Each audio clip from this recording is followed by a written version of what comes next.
Joining us now is Secretary of State Antony Blinken. Mr. Secretary, thank you for your time. Good to be with you, Norah. Thanks. Well, there were a number of alarming developments today. Do you believe that Ukraine's capital of Kyiv could soon fall to Russian forces?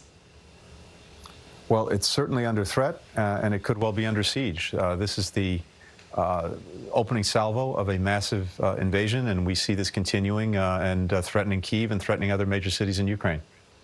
And where is Ukraine's President Zelensky, and how concerned are you about his safety right now? To the best of my knowledge, President Zelensky remains in Ukraine at his post. And of course, we're concerned for the safety of all of our friends in Ukraine, government officials and others. And we're doing everything we can to stand with them, to support them. We're there for them, not only us, countries throughout Europe and countries around the world.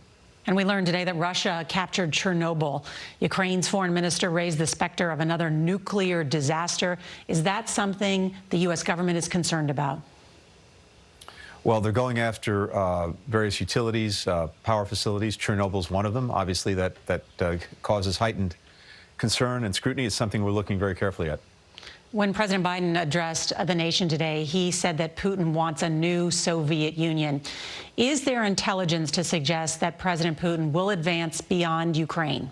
You don't need intelligence to tell you that that's exactly what President Putin wants. He's made clear that he'd like to reconstitute the Soviet Empire. Short of that, he'd like to reassert a sphere of influence around neighboring countries that were once part of the Soviet bloc. Now, when it comes to a threat beyond Ukraine's borders, there's something very powerful standing in his way. That's Article 5 of NATO. An attack on one is an attack on all. So on that point, I mean, while U.S. troops are not in Ukraine, they are close by. So what's being done to lower the risk of some accidental escalation with Russian forces? Well, you always want to make sure that you don't have miscalculations, accidents. And so one of the things we're looking to do is to be in communication with Russia on a military basis to make very clear what it risks if it miscalculates. I want to ask you about some of the troubling words from Vladimir Putin's speech.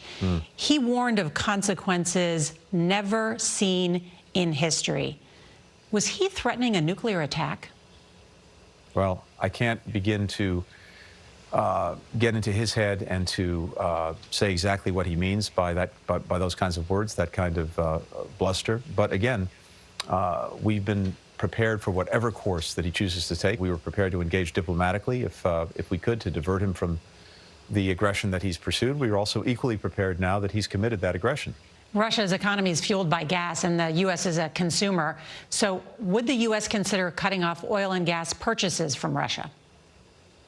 Well, what we're doing, Norah, across the board is making sure that we inflict maximum pain on Russia for what President Putin has done, while minimizing any of the pain to us. We're in full coordination with other countries, both consumers and producers alike, to minimize any impact that this may have on energy prices and on gasoline. Mr. Secretary, thank you for your time. Thanks, Norah. Good to be with you.